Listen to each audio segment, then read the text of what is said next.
Hello friends, welcome to inspire study. Friends, आज की इस क्लास में हम लोग रेलवे टेक्नीशियन के लिए ग्रेड 3 के लिए स्पेशल हम लोग साइंस को कवर करने वाले हैं। अगर आप ग्रेड 1 के भी छात्र हैं तो भी आपको इस क्लास को अटेम्प्ट करना है, क्योंकि ये आपका जो है ग्रेड 1 और ग्रेड 3 दोनों के लिए आपका इंपॉर्टेंट है। हालांकि स्पेशल जो आपका प्रिपेयर हुआ है, ये बुक आपका ग्रेड आपका 3 के लिए बुक प्रिपेयर हुआ है, तो इसका हम लोग साइंस के कलेक्शन को कवर करेंगे, जो एग्जाम पॉइंट ऑफ व्यू से काफ़ी ज़्यादा इंपॉर्टेंट है। क्योंकि किरण पब्लिकेशन का जो भी आपका लेटेस्ट एडिशन है, इसको आपको कंप्लीटली लगाना है। बाकी प्लेटफॉर्म को लेकर के कुछ छात्र का लगातार कमेंट और SMS आ रहा है, तो प्लेटफॉर्म का आपको कंप्लीटली आपको मटेरियल्स डाल दिया गया है। आपको कंप्लीटली अगर आप फुल सेट को भी लगाना चाहते हैं तो वीडियो का डिस्क्रिप्शन बॉक्स में लिंक डाला गया है, वहाँ से भी जाकर के आप लोग कंप्लीटली फुल सेट को आप लगा सकते हैं।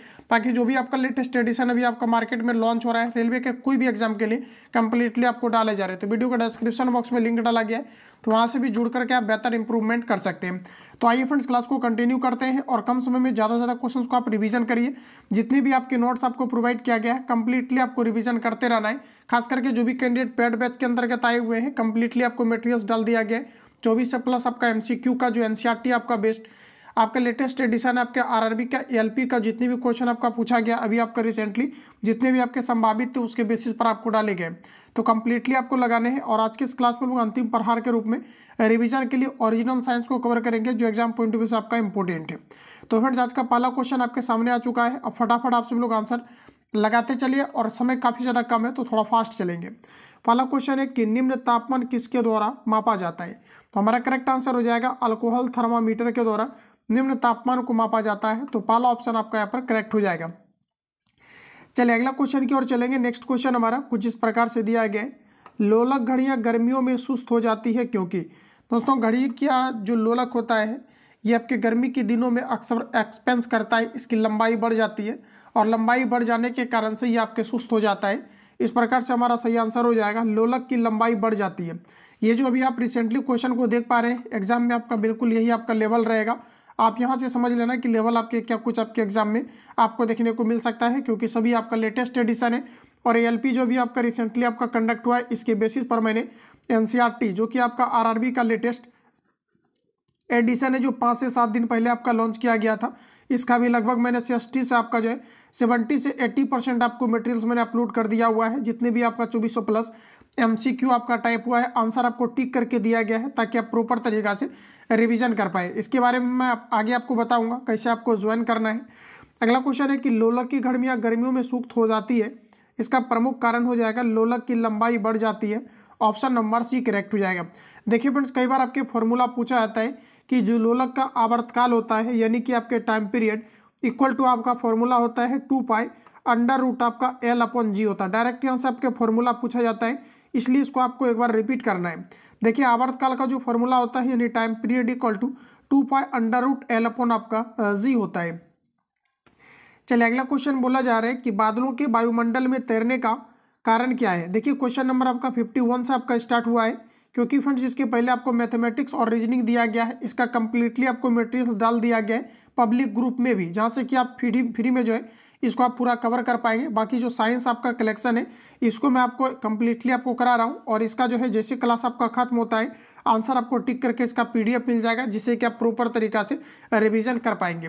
तो देखिए, हमारा नेक्स्ट क्वेश्चन कहा जा रहा है कि बादलों के वायुमंडल में तैरने का प्रमुख कारण क्या है? इसमें जितने भी आपका साइंस का सेट है, ये आपको 2 से 3 दिन के अंतर्गत हम आपको खत्म करवा देंगे, ठीक है। चलिए अगला क्वेश्चन बताइए, तो बादलों के वायुमंडल में तैरने का प्रमुख कारण क्या है? तो देखिए, आपका राइट आंसर हो जाएगा निम्न घनत्व, लेकिन ऐसा ऑप्शन में आपको दिया नहीं गया है, तो इस कारण से हमारा करेक्ट आंसर हो जाएगा घनत्व। ऑप्शन नंबर D करेक्ट है। अगला क्वेश्चन कहा जा रहा है कि दो निकायों के बीच ऊष्मा के प्रवाह की दिशा निर्भर करती है। दो निकायों के बीच ऊष्मा के प्रवाह की दिशा निर्भर करती है, तो आपका राइट आंसर हो जाएगा उसके अपने अपने जो है तापमान पर डिपेंड करता है, तो आपका C ऑप्शन राइट है। अगला क्वेश्चन है कि एक्स किरणों का प्रयोग किस लिए किया जाता है? एक्स किरण का खोज किया गया था WC रॉन्टजन के द्वारा, और इसका देखिए पूछा जाता है कि जो एक्स किरण होता है इसका तरंगदैर्घ्य कितना होता है। बड़ा ही इंपॉर्टेंट फैक्ट है।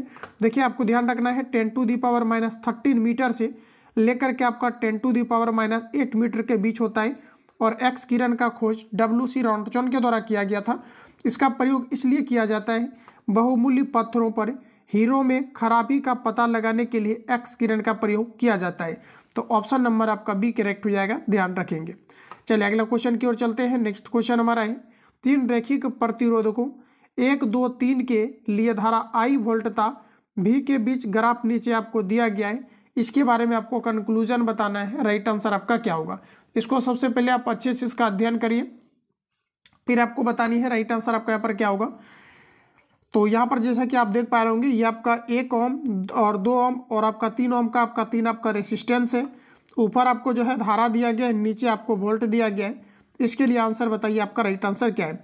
तो यहाँ पर देखिए दोस्तों, आपका करेक्ट आंसर हो जाएगा। अब इसको थोड़ा सा अच्छे से देखिए आप लोग।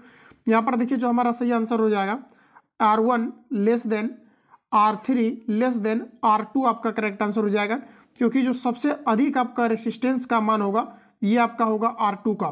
तो ये देखिए आपका R2 जो है आपका यहाँ पर चला जाएगा, और क्योंकि आपका देखेंगे तो आपके पहले आपका जो है R1 आपका आ जाएगा इस प्रकार से, फिर आपका लेस देन जो कि आपका सबसे छोटा है, फिर यहाँ पर आपका R3 आपका आ जाएगा, उसके बाद आपका R2 आ जाएगा।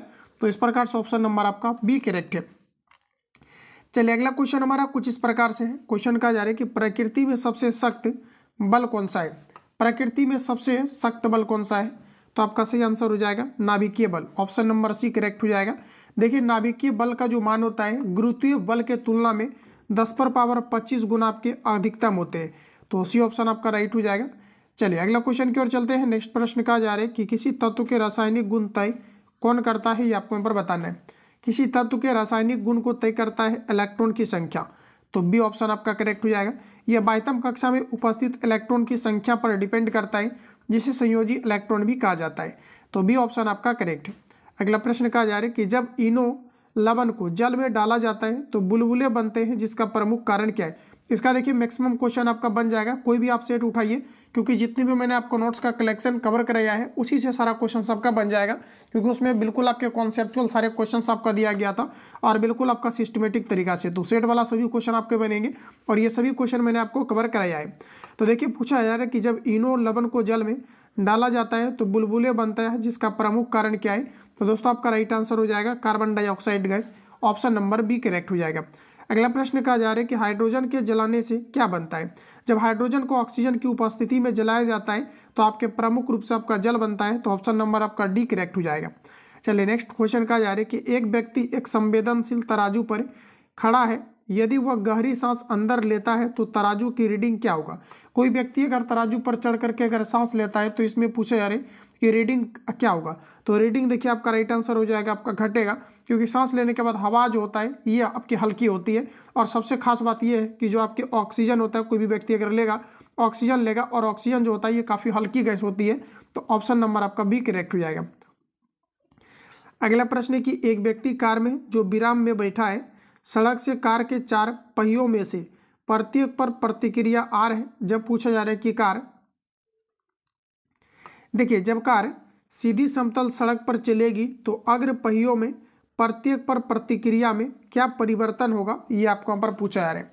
तो आंसर इसका लगाइए आप लोग। राइट आंसर आपका क्या है। तो दोस्तों आपका राइट आंसर ये होगा कि यह जो है आर से कम होगा। ऑप्शन नंबर आपका बी करेक्ट हो जाएगा, क्योंकि ये देखिए होता क्या है कि जो घर्षण आपका होता है ये मुख्य रूप से अगर आप देखेंगे तो जो होता है, जो आपका एक्सल लगा होता है ये आपके पिछले पहिए में लगा होता है, क्योंकि वो पहिया आपका मूव करता है और आगे वाला सिर्फ चलना रहता है।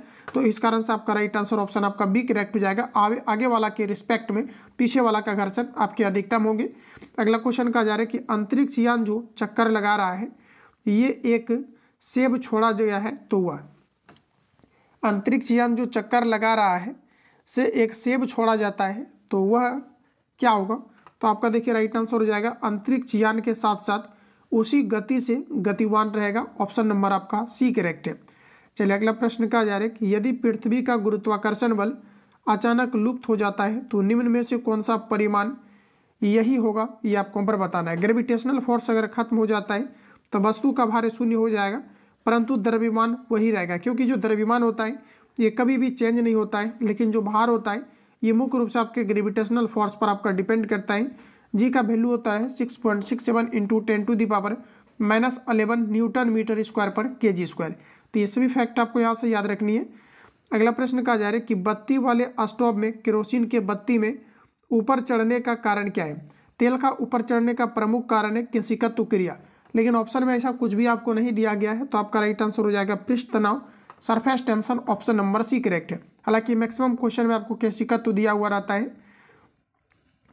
अगला क्वेश्चन है कि प्रकाश सजावट तथा विज्ञापन के लिए विसर्जन नलिकाओं में प्रयुक्त होने वाली गैस किस प्रकार की है? तो फ्रेंड्स आपका राइट आंसर हो जाएगा, इसमें आपका नियॉन गैस होता है। ऑप्शन नंबर आपका डी करेक्ट हो जाएगा। अगला प्रश्न हमारा नेक्स्ट का जा रहा है कि जब किसी दर्पण को क्यू कोण से घूर्णन किया जाए तो परिवर्तित घूर्णन का मान कितना होगा? इसको देखिए मैंने आपको नोट्स में कवर करा दिया है। जो कैंडिडेट डेली क्लास को अटेम्प्ट ले रहे हैं, मैक्सिमम क्वेश्चन आपका जो है बिल्कुल बनने चाहिए। तो मैंने आपको बताया था कि ये आपका जो है किसी भी जब क्या होता है कि दर्पण को अगर मूव कराया जाता है अगर थीटा से, तो इसका जो आपका मूव करता है आपका ये आपका 2 थीटा हो जाता है। ऑप्शन नंबर आपका डी करेक्ट होगा। जब किसी दर्पण को क्यू कोण से घूर्णन किया जाए तो परिवर्तित घूर्णन का जो है मान क्या होगा? तो आपका सही आंसर हो जाएगा 2 थीटा। अगला प्रश्न कहा जा रहा है कि आंख के संकेंद्रण होता है। आंख का देखिए संकेंद्रण होता है लेंस की उतलता में परिवर्तन के द्वारा। आंख में संकेंद्रण होता है लेंस की उतलता में परिवर्तन के द्वारा। तो पहला ऑप्शन आपका यहाँ पर करेक्ट है। अगला प्रश्न कहा जा रहा है कि कमरे में लगा हुआ वातानुकूलक क्या नियंत्रित करता है? कमरे में लगा हुआ वातानुकूलक क्या नियंत्रित करता है? तो आपका राइट आंसर हो जाएगा केवल आर्द्रता एवं तापक्रम।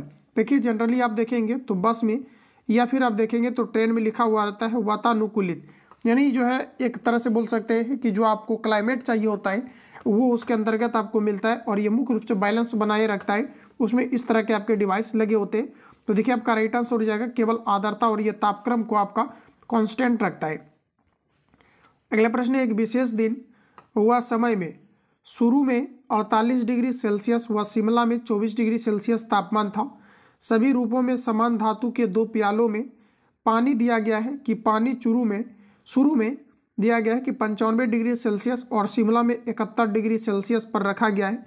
दोनों में से कौन सा प्याला कमरे के तापमान पर पहले पहुंचेगा, ये आपको यहाँ पर बताना है। चलिए आंसर लगाइए, इसका राइट आंसर आपका क्या है?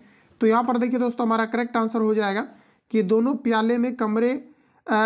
प्याले कमरे के तापमान पर एक ही समय में पहुंचेगा। क्योंकि देखिए शिमला जो आपका है ये कहाँ पर, उत्तराखंड के अंतर्गत। तो वहाँ पर क्या है कि जो पानी उबलने का जो दर है ये आपके क्या है, तो आपके थोड़ा अधिक है। क्योंकि रीजन ये है कि पहाड़ी इलाकों में क्या होता है कि जो पानी उबलता है वायुमंडलीय दबाव आधे कम होने के कारण से थोड़ा लेट से। तो ऑप्शन नंबर आपका यहाँ पर सी करेक्ट हो जाएगा, दोनों आपके सेम समय में उबलेगा। अगला क्वेश्चन कहा जा रहा है कि लगभग 20 डिग्री सेल्सियस के तापक्रम पर किस माध्यम में ध्वनि की गति अधिकतम रहेगी? तो आपका राइट आंसर हो जाएगा लोहा में अधिकतम रहेगा, डी ऑप्शन आपका करेक्ट। अगला है कि एक मकान में 2 बल्ब में से एक दूसरे से अधिक चमकदार है। इन दोनों बल्बों में से किस बल्ब में दिया गया है कि उत्तरक अवरोधक है? ये आपको पर पूछा है। देखिए जिसका भी लाइट कम होगा उसका जो है रेसिस्टेंस आपका अधिक होगा। तो ऑप्शन नंबर ए करेक्ट हो जाएगा, मंद रोशनी वाले बल्ब में। ये क्वेश्चन आपका पूछा गया है ऑलरेडी, आपका पहला ऑप्शन करेक्ट है। नेक्स्ट क्वेश्चन है कि मोबाइल चार्जर होता है। मोबाइल चार्जर एक प्रकार का स्टेप डाउन ट्रांसफार्मर के भांति व्यवहार करता है।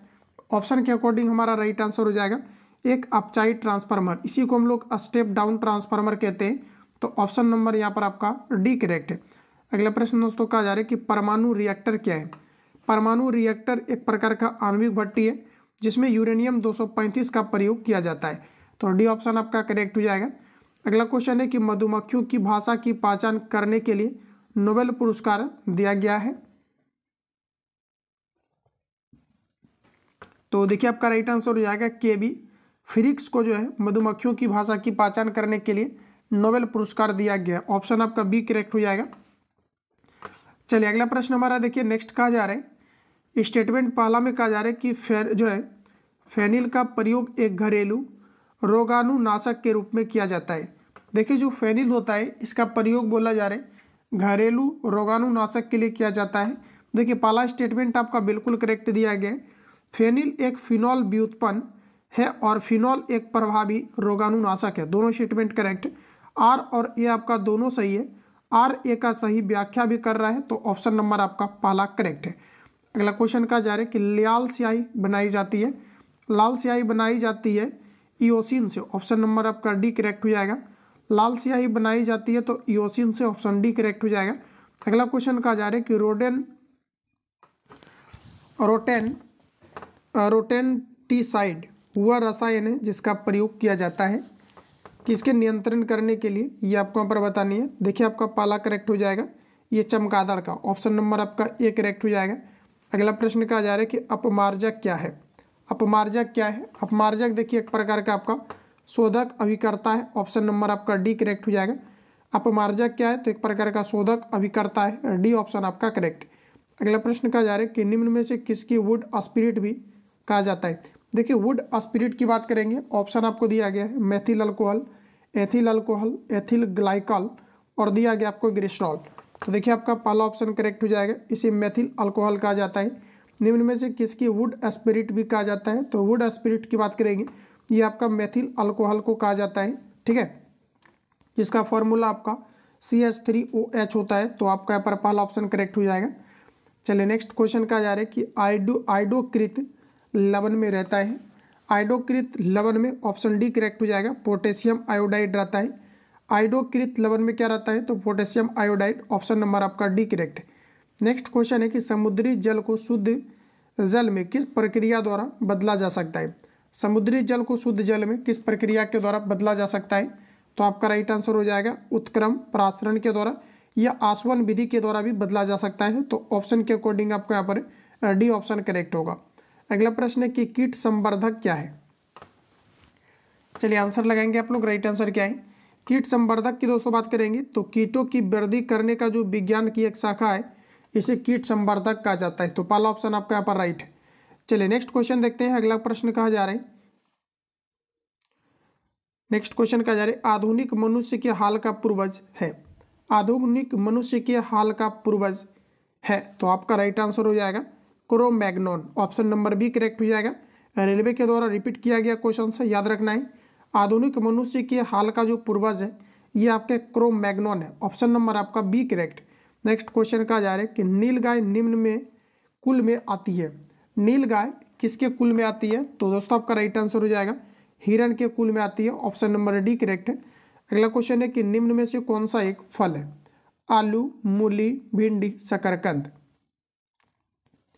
तो देखिए आपका यहाँ पर ऑप्शन सी करेक्ट है। निम्न में से कौन सा एक फल श्रेणी के अंतर्गत आता है, तो भिंडी आपके फल श्रेणी के अंतर्गत, सी करेक्ट है। सेब का हृदय रोगियों के लिए विशेष महत्व है क्योंकि वे बड़ो स्रोत है। सेब के अंतर्गत मैक्सिमम पाए जाने वाला जो चीज़ें हैं इसे दोस्तों हम लोग कहते हैं केवल पोटेशियम। देखिए जो पोटेशियम होता है ये सेब के अंतर्गत अधिकतम आपके पाए जाते हैं, तो ऑप्शन नंबर आपका डी करेक्ट। अगला प्रश्न है कि भैंस के दूध में औसत वसा की मात्रा कितनी होती है। भैंस के दूध में औसत वसा की मात्राएं 7.2% पाई जाती है, पहला ऑप्शन आपका करेक्ट हो जाएगा, ध्यान रखेंगे। इसके अलावा अगर दोस्तों हम बात करें कि गाय के दूध में लगभग कितनी पाई जाती है, तो अगर आपको पूछा जाता है तो 3.5% से लेकर के 4% तक आपके जो है वसा की मात्राएं पाई जाती है। तो मैक्सिमम आपके दूध के जो है भैंस के दूध में पाई जाती है, तो आपका यहाँ पर पहला ऑप्शन करेक्ट हो जाएगा। अगला क्वेश्चन कहा जा रहा है कि प्रकाश संश्लेषण प्रक्रिया के लिए निम्न में से किसकी उपस्थिति आवश्यक नहीं है। तो देखिए सूर्य प्रकाश का होना आवश्यक है, ऑक्सीजन का उपस्थिति आवश्यक नहीं है। तो यहाँ पर देखिए आपका करेक्ट आंसर आपका बी हो जाएगा। बाकी आपके जल कंपलसरी है, कार्बन डाइऑक्साइड कंपलसरी है, क्लोरोफिल आपके कंपलसरी है। अगला प्रश्न है कि बायोडीजल पौधा कहलाता है, पूछा हुआ क्वेश्चन है बायोडीजल पौधा कहलाता है। बायोडीजल पौधा की अगर बात करेंगे तो आपका राइट आंसर हो जाएगा ये आपका कहलाता है बेलाडोना। ध्यान में रखिएगा बायोडीजल पौधा जो कहलाता है ये आपका बेलाडोना का पौधा कहलाता है, तो ऑप्शन नंबर आपका बी करेक्ट है। चलिए नेक्स्ट क्वेश्चन फ्रेंड्स आपके आ चुके हैं। अगला हम लोग सेशन में एंट्री कर चुके हैं। अब यहाँ से आपको नेक्स्ट जो है क्वेश्चन का आंसर बताना है। यहाँ पर देखिए जो आंसर है आपका, यहाँ पर आप लोग थोड़ा सा जो है इसको ठीक करिए। देखिए पूछा गया था क्वेश्चन हमारा कि बायोडीजल पौधा कहलाता है, ये देखिए आपका राइट आंसर हो जाएगा ये आपका जो है जेट्रोफा कहलाता है, ऑप्शन नंबर आपका डी करेक्ट हो जाएगा। बेलाडोना आपका नहीं होगा, ठीक है, ध्यान में रखेंगे, ऑप्शन नंबर आपका डी करेक्ट हो जाएगा। बायोडीजल पौधा आपका कहलाता है जेट्रोफा, ऑप्शन नंबर आपका डी करेक्ट है। चलिए अगला प्रश्न हम लोग यहाँ से आप जो है कवर करेंगे। अगला सेशन यहाँ से फ्रेंड्स आपका कंटिन्यू हो रहा है। तो देखिए आपका पहला क्वेश्चन यहाँ से आपका 51 से आपका कंटिन्यू होगा। तो देखिए पहला क्वेश्चन कहा जा रहा है कि एक पिंड के द्रव्यमान तथा चाल की मापों में त्रुटियां क्रमशः 3% व 4% है, तो पिंड की गतिज ऊर्जा मापने में त्रुटि कितना होगा। तो देखिए गतिज ऊर्जा का आपका फॉर्मूला होता है हाफ mv²। तो एक बार फ्रेंड्स यहाँ पर आपको 3 का यूज़ करना है, एक बार आपको 4 का करना है, बाकी इसका आपको डिफरेंस निकाल लेना है। इसका देखिए जो आपका एग्जैक्ट आंसर निकल के आएगा ये आपका आ जाएगा 11%। तो ऑप्शन नंबर आपका डी करेक्ट हो जाएगा। तो इसको यहाँ पर आप लोग सॉल्व करेंगे। अगला क्वेश्चन है प्लांक नियतांक का बीमीय सूत्र क्या है। प्लांक नियतांक का बीमीय सूत्र क्या है, तो आपका राइट आंसर हो जाएगा ml2t-1। Option number B correct हो जाएगा। ये प्रीवियस ईयर में पूछा गया क्वेश्चन है, तो आपको डायरेक्टली यहाँ पर आपको याद रखना है कि जो आपके प्लांक नियतांक होता है, प्लांक कांस्टेंट, इसका क्या होता है डायमेंशन आपका ml2t-1 होते हैं। तो ऑप्शन नंबर आपका बी करेक्ट हो जाएगा। तो चीज़ें यहाँ पर आपको याद में रखनी है। चलिए अगला क्वेश्चन हमारा नेक्स्ट बोला जा रहा है कि हवाओं की ऊर्जा होती है, हवाओं में किस प्रकार की ऊर्जाएं पाई जाती है। तो हवा के अंतर्गत पाई जाने वाले ऊर्जा को हम लोग कहते हैं केवल गतिज ऊर्जा। ऑप्शन नंबर बी करेक्ट है। चलिए अगला क्वेश्चन आपके सामने आ चुका है। नेक्स्ट क्वेश्चन हमारा कुछ इस प्रकार से कहा जा रहा है कि संवहन द्वारा ऊष्मा का हस्तांतरण हो सकता है। संवहन द्वारा ऊष्मा का हस्तांतरण हो सकता है। तो आपका राइट आंसर हो जाएगा गैस एवं आपके द्रव में। ऑप्शन नंबर आपका सी करेक्ट। चलिए अगला क्वेश्चन हमारा नेक्स्ट का जा रहा है कि परा उच्च आवृत्ति की तरंगें साधारणतः संचारित की जाती है। परा उच्च आवृत्ति की तरंगें साधारणतः संचारित की जाती है। तो आपका सही आंसर हो जाएगा अंतरिक्ष तरंगों के रूप में। सी ऑप्शन आपका करेक्ट। अगला प्रश्न कहा जा रहा है कि फ्लेमिंग के दाएं हाथ के नियम का प्रयोग किसकी दिशा का पता लगाने के लिए किया जाता है। फ्लेमिंग के दाएं हाथ का नियम का प्रयोग जो किया जाता है ये आपका किया जाता है प्रेरित धारा की दिशा का प्रयोग जो है प्रेरित धारा की दिशा का पता लगाने के लिए। ऑप्शन आपका सी करेक्ट हो जाएगा। जबकि लेफ्ट हैंड रूल की बात करेंगे तो ये इन्होंने जो है मोटर के सिद्धांत के लिए दिया था। तो ऑप्शन नंबर आपका सी करेक्ट हो जाएगा। अगला प्रश्न कहा जा रहा है कि किसी स्प्रिंग का नियतांक दिया गया है 100 N पर मीटर न्यूटन मीटर हो, तो उसकी पूछा है कि लंबाई 60 से 70 सेंटीमीटर कर दी जाती है, तो उस स्प्रिंग की स्थितिज ऊर्जा क्या होगी, ये आपको वहाँ पर पूछा है। इसको आप लोग सॉल्व करिए और बताइए इसका करेक्ट आंसर आपका क्या निकल के आ रहा है। तो यहाँ पर देखिए सिंपली आपको क्या करना है कि क्या पूछा जा रहा है, स्थितिज ऊर्जा आपको पूछा जा रहा है। स्थितिज ऊर्जा का फॉर्मूला होता है हाफ mv², लेकिन जब स्प्रिंग की बात करेगा तो यहाँ पर आपका हो जाएगा हाफ mv²। सॉरी, स्थितिज ऊर्जा पूछा जा रहा है, काइनेटिक एनर्जी का फॉर्मूला लगाना है। जब आपको ऐसे केस में ये पूछा जाता है कि लंबाई बढ़ा दी गई है, कांस्टेंट आपको दिया हुआ रहे, तो स्प्रिंग के केस में जस्ट आपको उल्टा लगाना है। फॉर्मूला का यूज़ करेंगे हम लोग हाफ mv² का, ध्यान में रखिएगा। या तो फिर हाफ के x² आप कर सकते हैं कि जो हमारा है ये कांस्टेंट आ जाएगा और यहाँ पर आपका x² हो जाएगा। तो जैसे आपको कंफर्टेबल लगे वैसे आपको सॉल्व करना है। तो यहाँ पर देखिए पूछा है कि किसी स्प्रिंग का जो नियतांक है ये आपको दिया गया। तो यहाँ पर देखिए हम लोग फॉर्मूला का यूज़ करेंगे कि x² का करेंगे। x जो हमारा होगा ये फ्रेंड्स आपका हो जाएगा लंबाई में परिवर्तन और क्या आपका हो जाएगा कांस्टेंट। तो यहाँ पर देखिए आपका हाफ हो जाएगा, कांस्टेंट का मान दिया हुआ है ये आपको 100 दिया हुआ है, तो 100 यहाँ पर रखें। अब देखिए यहाँ पर आपका चेंजिंग कितना हुआ है, तो देखिए आपका 60 से कितना हो गया है 70 का आपका चेंजिंग हुआ है, यानी कि आपका 10 जो है इसमें आपका वृद्धि हुआ है। 10 सेंटीमीटर है, मीटर में बदलने के लिए अगर आप इसको आप चाहेंगे तो 0 आपका 1 आ जाएगा। ठीक है, इसको आप अगर मीटर में बनाएंगे तो देखिए आप 10 में आपको यहाँ पर भाग लगाना है आपको 100 से, तो ये आपका 0 से 0 कैंसिल आउट हो जाएगा, तो 0.1 आपका आ जाएगा।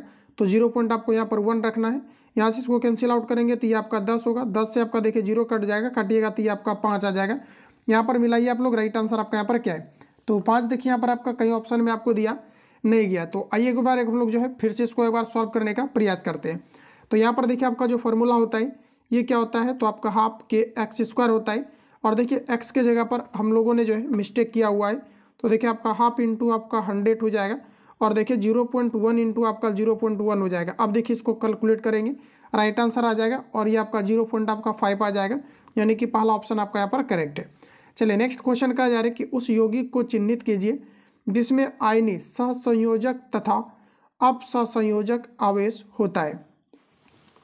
चलिए आंसर लगाइए आप लोग, राइट आंसर क्या है, तो देखिए दोस्तों आपका करेक्ट आंसर हो जाएगा NH4Cl। ऑप्शन नंबर आपका सी करेक्ट हो जाएगा।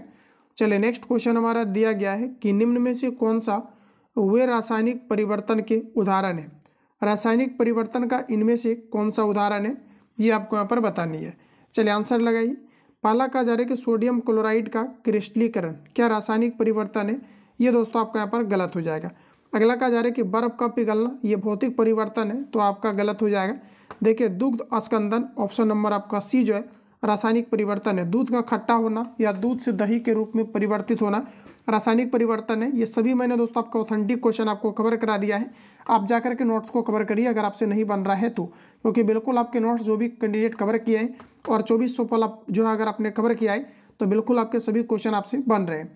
अगला क्वेश्चन कहा जा रहा है, और जो भी छात्र अभी तक पेड बैच के अंतर्गत नहीं आए, इस नंबर पे कॉल या SMS करके आपको इंक्वायरी लेना है। सारी चीज़ें आपको बता दी जाएगी, जिसके लिए आपको 99 आपको पेमेंट करके इस अंतर्गत आपको ज्वाइन करना है। इसमें RRB का जो अभी आपका लेटेस्ट एडिशन आपका ALP कंडक्ट होने के बाद जितने भी क्वेश्चन पेपर आपको दिया गया उसको कंप्लीटली वहाँ पर कवर करा जा रहे हैं, जिसमें कि आपका 2400 प्लस MCQ आपको दिया गया। इसके पहले जो भी आपका लेटेस्ट आपका नोट था इन सभी का कलेक्शन प्लस ओवरऑल जितने भी आपका टेस्ट कंडक्ट हुआ है इन सभी का जितना भी आपका साइंस का कलेक्शन है प्लस वन लाइनर फॉर्म में पूरा का साइंस पूरा आपको कवर करा दिया गया है। अगर आप नए छात्र हैं फटाफट आप लोग ज्वाइन करिए और जितनी भी साइंस दिया गया है कंप्लीटली रिवीजन करिए और यकीनन मानिए कि 100% आपका इंप्रूवमेंट आ जाएगा। कोई भी आप टेस्ट को लगाएंगे तो बिल्कुल उसमें से आपका 40 में से आपका 35 प्लस 100% आपका एक्यूरेसी आ जाएगा। अगला क्वेश्चन कहा जा रहा है कि खाने का नमक किससे बनता है?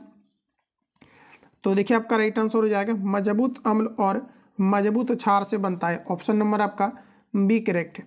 अगला क्वेश्चन कहा जा रहा है कि वह कौन जो किसी वृत्त की त्रिज्या के बराबर लंबाई के चाप द्वारा उसके केंद्र पर बनाया जाता है, ये क्या कहलाता है? तो दोस्तों याद रखना है इसे आपके कहा जाता है रेडियन। ऑप्शन नंबर आपका बी करेक्ट हो जाएगा। चलिए नेक्स्ट क्वेश्चन कहा जा रहा है कि क्रिकेट खिलाड़ी तीव्र गति से आती हुई गेंद को कैच करने के लिए अपने हाथों को पीछे की ओर खींचता है संवेग को बैलेंस करने के लिए। तो आपका राइट आंसर हो जाएगा गेंद के नीचे आने पर उसका भार कम होने जाए जिससे कि चोट नहीं पहुंचे। ऑप्शन नंबर आपका पहला वाला करेक्ट हो जाएगा। चलिए अगला क्वेश्चन हमारा नेक्स्ट का जा रहा है कि गैस से भरे गुब्बारे का नाखून की तुलना में सुई से काटना आसान क्यों होता है? तो देखिए सुई का जो एरिया होता है ये कम होता है अपेक्षाकृत नाखून के। तो आपका यहाँ पर बताइए राइट आंसर आपका क्या है? तो आपका बी करेक्ट हो जाएगा। सुई गुब्बारे पर नाखून की तुलना में अधिक दबाव डालती है। तो बी ऑप्शन आपका यहाँ पर करेक्ट हो जाएगा। अगला प्रश्न है कि नैनो द्रव्यों का सर्वाधिक गुण होता है। नैनो द्रव्यों का सर्वाधिक गुण होता है तो देखिए आपका बी करेक्ट हो जाएगा घर्षण। ऑप्शन नंबर बी करेक्ट है। अगला है कि ऑटोमोबाइल्स के हाइड्रोलिक ब्रेक के कार्य करने का सिद्धांत है। ऑटोमोबाइल के हाइड्रोलिक ब्रेक के कार्य करने का सिद्धांत है पास्कल का नियम। पास्कल का नियम करेक्ट आंसर आपका डी हो जाएगा। अगला प्रश्न कहा जा रहा है कि निम्न में से किस विकिरण में ऊर्जा प्रति क्वांटम सर्वाधिक होती है? निम्न में से किस विकिरण में ऊर्जा प्रति क्वांटम सर्वाधिक होता है? तो दोस्तों आपका राइट आंसर हो जाएगा 320 से लेकर के 400 नैनोमीटर में। तो आपका पहला ऑप्शन करेक्ट रहेगा। चलिए नेक्स्ट क्वेश्चन की ओर चलते हैं। पूर्ण सूर्य ग्रहण के दौरान सूर्य को सीधे देखने से आँख में अपरिवर्तनीय क्षति पहुँचती है। रेटिना का जलना सूर्य की किरणों के निम्न घटकों में से किसका एक कारण बन सकता है? तो देखिए सूर्य ग्रहण के दौरान सूर्य को देखने से मना की जाती है इसलिए क्योंकि इसमें अल्ट्रा वायलेट रे होते हैं। तो देखिए आपका ऑप्शन सी में दिया गया है तो आपका सी वाला करेक्ट रहेगा। अगला क्वेश्चन है कि CT स्कैन करने में प्रयोग में लाई जाती है। कई बार तो पूछा जाता है कि जो आपका CT स्कैन होता है इसका पूर्ण रूप क्या है? तो इसका मतलब होता है कम्प्यूटेड टोमोग्राफी। ध्यान रखिएगा कंप्यूटेड टोमोग्राफी इसका नाम होता है। तो CT स्कैन करने में प्रयोग में लाई जाती है। तो फ्रेंड्स आपका राइट आंसर हो जाएगा एक्स किरण। ऑप्शन नंबर डी करेक्ट है। अगला प्रश्न किसी AC जनित्र तथा DC जनित्र में एक मूलभूत अंतर क्या होता है? बताइए आप सभी लोग राइट आंसर आपका क्या है? तो मूलभूत अंतर क्या होता है? तो देखिए आपका करेक्ट आंसर हो जाएगा AC जनित्र में सर्पी वलय होता है जबकि DC जनित्र में द्विक परिवर्तक वलय होता है। तो ऑप्शन नंबर आपका बी करेक्ट रहेगा। अगला प्रश्न कहा जा रहा है कि तारे अपनी ऊर्जा प्राप्त करते हैं। तारे अपनी ऊर्जा प्राप्त करते हैं पहला। चलिए ऑप्शन आपके सामने आ चुका है, एक बार ऑप्शन आप लोग देख लीजिए। अब देखिए तारे जो होता है अपनी ऊर्जा को प्राप्त करते हैं नाभिकीय संलयन से, और दूसरा देखिए दिया गया गुरुत्वीय संकुचन से। अगला कहा जा रहा है कि रासायनिक अभिक्रिया से, नाभिकीय विखंडन से।